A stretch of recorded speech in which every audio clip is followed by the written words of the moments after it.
안녕하십니까?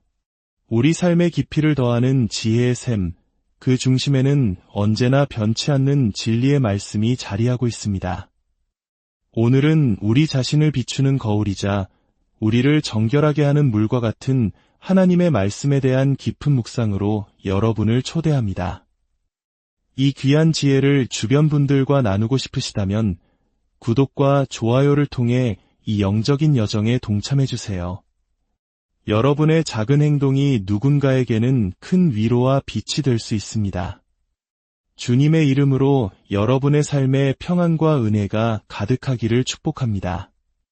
우리의 신앙 여정을 이해하기 위해 우리는 잠시 시간을 거슬러 고대 이스라엘의 성막으로 떠나보려 합니다. 성막은 단순히 오래된 종교적 건축물이 아닙니다. 그곳은 하나님께서 인간을 어떻게 만나시고 우리가 어떻게 하나님께 나아갈 수 있는지를 보여주는 하늘의 청사진과도 같습니다. 성막들에 들어서면 가장 먼저 마주하는 두 가지 중요한 기물이 있습니다. 첫 번째는 모든 죄를 태워 없애는 놋제단입니다. 이곳에서는 흠없는 제물의 피가 흘려집니다. 이것은 예수 그리스도의 십자가 보혈을 통한 우리의 구속, 즉 피로 말미암는 죄 사함을 상징합니다. 우리의 모든 죄가 그 피로 씻겨지는 첫 번째 단계입니다. 그러나 그것이 끝이 아닙니다. 놋제단을 지나 성소로 더 깊이 들어가기 전 제사장은 반드시 두 번째 기물 앞에 서야 했습니다. 바로 맑은 물이 담긴 물두멍입니다. 제사장은 성소에 들어가 봉사하기 전으로 반드시 이 물두멍에서 손과 발을 씻어야 했습니다. 이것은 무엇을 의미할까요? 바로 하나님의 말씀이라는 맑은 물로 우리 자신을 끊임없이 정결하게 하는 과정, 즉 성화를 의미합니다. 그렇습니다. 우리의 신앙은 단 한 번의 피의 구속으로 완성되는 것이 아닙니다. 그것은 위대한 시작일 뿐입니다. 구원받은 우리는 날마다 말씀의 물로 자신을 씻어 거룩하고 흠없는 존재로 하나님께서 받으시기에 합당한 모습으로 변화되어 가야 합니다. 이 두 가지, 피를 통한 구속과 말씀을 통한 성화가 합쳐져 비로소 온전한 교회가 세워지는 것입니다. 흥미로운 사실은 이 물두멍이 무엇으로 만들어졌는지 아십니까? 성경은 이스라엘 여인들이 성막을 위해 기꺼이 바친 너 거울로 만들어졌다고 기록합니다. 시듬의 도구인 물두멍이 자신을 비추는 도구인 거울로 만들어졌다는 것은 우리에게 깊은 영적 통찰을 줍니다. 이는 말씀의 물로 씻는 행위와 거울로 자신을 비추는 행위가 밀접하게 연결되어 있음을 보여줍니다. 야고보서 한 장은 바로 이 지점을 정확하게 짚어냅니다.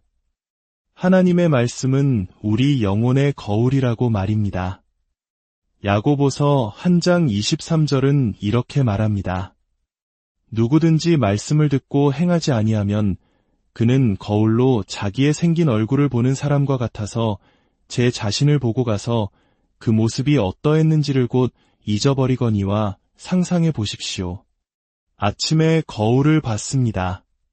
머리는 헝클어져 있고 넥타이는 삐뚤어져 있으며 얼굴에는 어젯밤의 피곤함이 얼룩처럼 묻어 있습니다.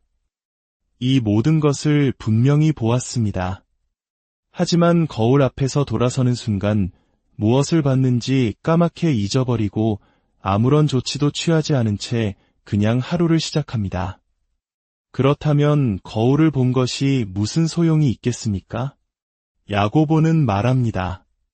만약 당신이 성경을 읽고 설교를 들으며 자신의 영적 상태, 즉 내면의 헝클어짐과 더러움을 분명히 보았음에도 불구하고 그것을 바로잡으려는 아무런 행동도 취하지 않는다면 당신은 방금 거울을 보고도 아무것도 하지 않은 사람과 같다고 말입니다. 그 거울은 당신에게 아무런 유익도 주지 못한 것입니다. 하지만 야고보는 이어서 희망의 메시지를 전합니다. 자유롭게 하는 온전한 율법을 들여다보고 있는 자는 듣고 잊어버리는 자가 아니여 실천하는 자니 이 사람은 그 행하는 일에 복을 받으리라. 하나님의 말씀이라는 거울은 단순히 우리의 외모가 아닌 우리의 내면, 즉 영적인 상태를 비춰줍니다. 그것은 우리 안에 숨겨진 교만, 이기심, 잘못된 태도와 동기를 남김없이 드러냅니다. 설교자나 교사가 하는 역할은 바로 이 거울을 당신 앞에 들어주는 것입니다. 거울에 무엇이 비치는지 보고 그에 따라 행동할 책임은 전적으로 당신 자신에게 있습니다. 만약 보고도 행동하지 않는다면 그것은 축복이 아니라 오히려 정죄가 될 수 있습니다. 이제 다시 물두멍과 거울의 재료였던 넛에 대해 생각해 봅시다. 성경에서 금속은 각각의 영적 의미를 지닙니다. 금은 신성, 하나님의 본질과 믿음을 상징하고 은은 구속을 상징합니다. 그리고 놋은 바로 심판을 상징합니다. 요한계시록에서 사도 요한이 본 예수님의 영광스러운 모습 중 그의 발은 풀무불에 달군 빛난 놋과 같았습니다. 이는 악인을 심판하시기 위해 오시는 그리스도의 모습을 상징합니다. 우리가 말씀의 거울을 통해 우리의 참된 모습을 볼 때 하나님은 우리가 스스로를 심판하기를 기대하십니다. 고린도전서 11장 31절은 우리에게 그 책임을 분명히 말합니다. 우리가 우리를 살폈으면 판단을 받지 아니하려니와 이것이 우리가 살아갈 수 있는 가장 높은 수준의 삶입니다. 바로 하나님의 말씀에 비추어 스스로를 판단하고 돌이키는 삶입니다. 만약 우리가 스스로를 살피지 않는다면 어떻게 될까요? 32절은 말합니다. 우리가 판단을 받는 것은 주께 징계를 받는 것이니 이는 우리로 세상과 함께 정죄함을 받지 않게 하려 하심이라. 하나님께서 계속해서 당신의 삶에 징계의 채찍을 드시는 것을 원치 않으신다면 말씀의 거울에 비친 잘못된 모습을 보았을 때 즉시 행동해야 합니다. 주님, 이것은 잘못되었습니다. 제가 회개합니다. 이 죄에서 저를 건져주십시오 라고 고백할 때 하나님은 당신을 징계하실 필요가 없습니다. 많은 그리스도인들이 겪는 고난 중 상당수는 의를 위한 박해가 아닙니다. 스스로를 속이지 마십시오. 그것은 하나님께서 말씀의 거울을 통해 분명히 보여주셨음에도 불구하고 고집스럽게 자신의 길을 가려고 했기 때문에 받는 하나님의 징계일 수 있습니다. 하지만 이 놀라운 거울은 단지 우리의 추한 모습만을 보여주지 않습니다. 이것이 바로 복음의 아름다움입니다. 당신이 하나님께서 요구하시는 바에 따라 행동하고 회개한 뒤 다시 그 거울을 들여다볼 때 당신은 무엇을 보게 될까요? 당신은 바로 예수 그리스도의 영광스러운 형상을 보게 됩니다. 그리고 그리스도 안에서 당신이 얼마나 아름다운 존재가 될 수 있는지를 보게 됩니다. 고린도후서 3장 18절은 이 신비를 이렇게 설명합니다. 우리가 다 수건을 벗은 얼굴로 거울을 보는 것 같이 주의 영광을 보매 그와 같은 형상으로 변화하여 영광에서 영광에 이르니 곧 주의 영으로 말미암음이니라. 이것은 엄청난 진리입니다. 성령님은 당신이 말씀의 거울을 들여다보고 있을 때에만 당신을 변화시키는 일을 하십니다. 당신이 말씀의 거울에서 눈을 떼는 순간 성령님의 변화시키는 사역은 멈출 수밖에 없습니다. 당신이 거울 속에서 그리스도의 영광과 거룩함의 아름다움을 바라볼 때 성령님은 당신이 바라보는 그 형상대로 당신을 빚어가십니다. 당신의 반응, 욕망, 태도, 감정, 열정까지도 변화시킵니다. 문제는 많은 사람들이 어려움이 닥치면 말씀의 거울에서 눈을 뗀다는 것입니다. 히브리서는 모세에 대해 이렇게 증언합니다. 믿음으로 애굽을 떠나 왕의 노함을 무서워하지 아니하고 곧 보이지 아니하는 자를 보는 것 같이 하여 참았으며 보이지 않는 분을 어떻게 볼 수 있을까요? 육신의 눈으로는 볼 수 없습니다. 상황과 환경 속에서도 볼 수 없습니다. 오직 말씀의 거울을 통해서만 볼 수 있습니다. 거울은 우리에게 보이지 않는 영원한 세계를 보여줍니다. 사도 바울은 자신이 겪은 모든 고난, 즉 수없이 매 맞고 돌에 맞고 파선을 당한 그 모든 것을 우리가 잠시 받는 환난에 경한 것이라고 불렀습니다. 어떻게 그럴 수 있었을까요? 그가 보이는 것, 즉 일시적이고 썩어 없어질 것들에 집중하지 않고 보이지 않는 것, 즉 영원한 것들을 바라보았기 때문입니다. 그리고 그 영원한 것들은 바로 말씀의 거울 속에 있습니다. 우리가 말씀의 거울을 계속 바라볼 때 우리의 가벼운 환난은 우리를 위해 영원하고 지극히 큰 영광을 이룹니다. 하지만 우리가 거울에서 눈을 돌리는 순간 성령님은 우리가 다시 거울에 눈을 고정시킬 때까지 기다리셔야 합니다. 이 모든 성화의 과정의 궁극적인 목적은 우리 믿는 자들이 성령으로 말미암아 온전히 거룩하게 되어 하나님께 기쁘게 받으실 만한 제물이 되게 하는 것입니다. 이제 우리는 이 하나님의 역사하심에 어떻게 반응해야 할까요? 바로 믿음과 행함입니다.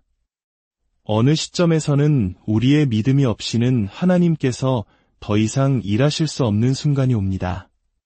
믿음으로 우리는 거울에 비친 우리의 모습을 받아들입니다.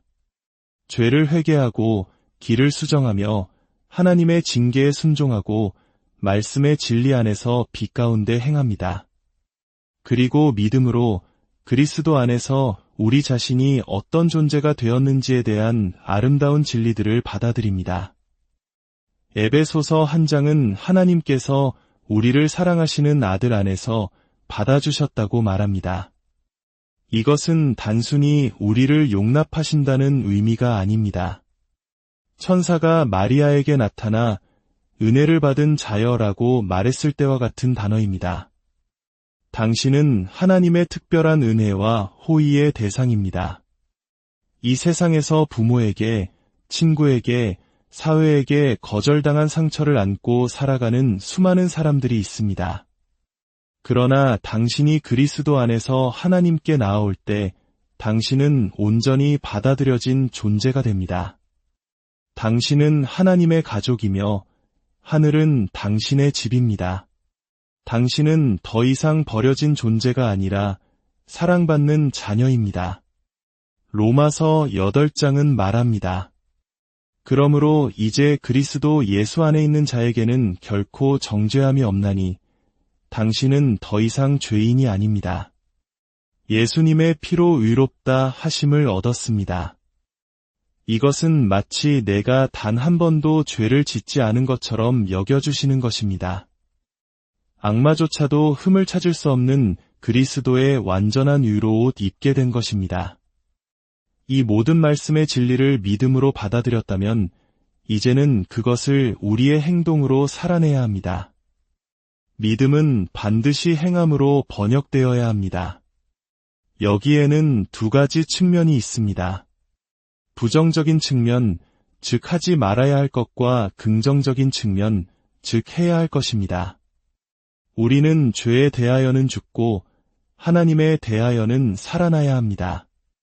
로마서 6장은 말합니다. 죄가 너희 죽을 몸을 지배하지 못하게 하여 몸의 사욕에 순종하지 말고 또한 너희 지체를 불의의 무기로 죄에게 내주지 말라. 이것이 부정적인 측면입니다. 죄와 악마를 향해 단호하게 아니요 라고 말하는 법을 배워야 합니다. 악마는 당신이 진심으로 거부하는지 아니면 마지못해 거부하는 척하는지 정확히 알고 있습니다. 그리고 긍정적인 측면이 이어집니다.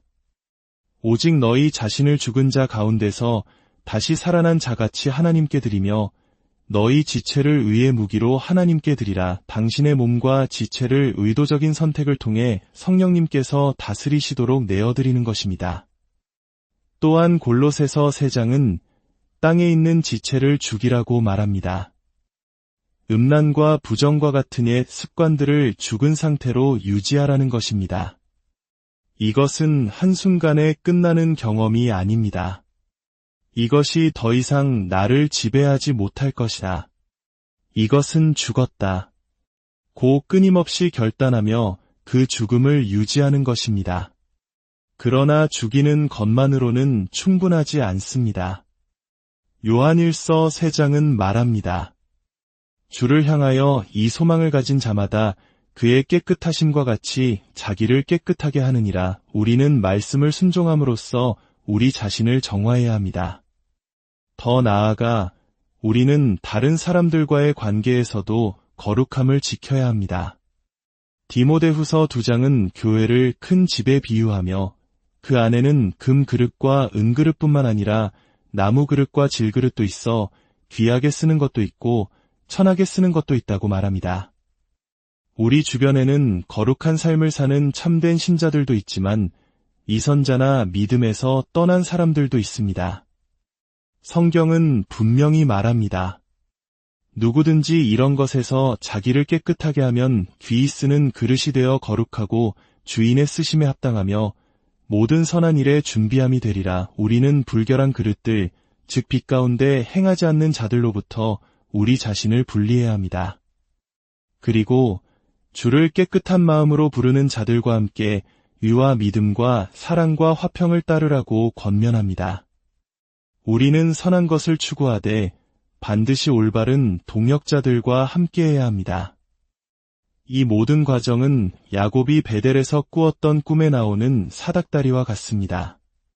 집에서 쫓겨나 속이는 자여, 빈털터리였던 야곱, 광야에서 돌을 베개 삼아 잠든 그 절망의 밤에 하나님께서 그를 찾아오셨습니다. 당신이 인생의 막다른 길에 다다랐을 때 바로 그곳에서 하나님은 말씀하십니다. 하나님은 땅에서부터 하늘까지 닿은 사닥다리를 보여주셨고 하나님의 사자들이 그 위를 오르내리고 있었습니다. 베드로후서 1장은 우리에게 보배롭고 지극히 큰 약속을 주셨다고 말합니다. 이 약속으로 말미암아 우리는 세상에 썩어질 것을 피하여 신성한 성품에 참여하는 자가 되게 하려 하심이라고 합니다. 이 두 이미지를 합쳐보면 야곱의 사닥다리에 각 디딤대는 바로 하나님의 약속 하나하나임을 알 수 있습니다. 세상의 부패함에서부터 하나님의 신성한 성품에 이르기까지 우리는 이 약속의 사닥다리를 한 걸음 한 걸음 올라가야 합니다. 당신이 하나님의 약속을 붙잡고 주장할 때마다 당신은 사닥다리를 한 칸 더 높이 오르는 것입니다. 약속을 주장하고 적용하고 삶으로 살아낼 때 당신은 세상의 부패에서 벗어나 하나님의 성품에 참여하게 됩니다. 이것이 바로 믿음으로 받은 성화를 실제 삶에서 이루어가는 길입니다. 사랑하는 여러분, 이 거룩함의 영광스러운 진리를 다시 한번 마음에 새기시길 바랍니다. 하나님을 아버지라 부르는 우리는 그분이 거룩하신 것처럼 거룩해야 합니다. 주님께서 주신 약속들을 붙잡고 말씀의 거울 앞에 서서 진리를 보고 그에 따라 행동하는 저와 여러분이 되기를 소망합니다. 그럴 때 주님께서 약속하신 모든 축복이 우리의 삶 가운데 넘쳐나게 될 것을 믿습니다. 주 예수 그리스도의 이름으로 여러분 모두를 축복하며 기도합니다.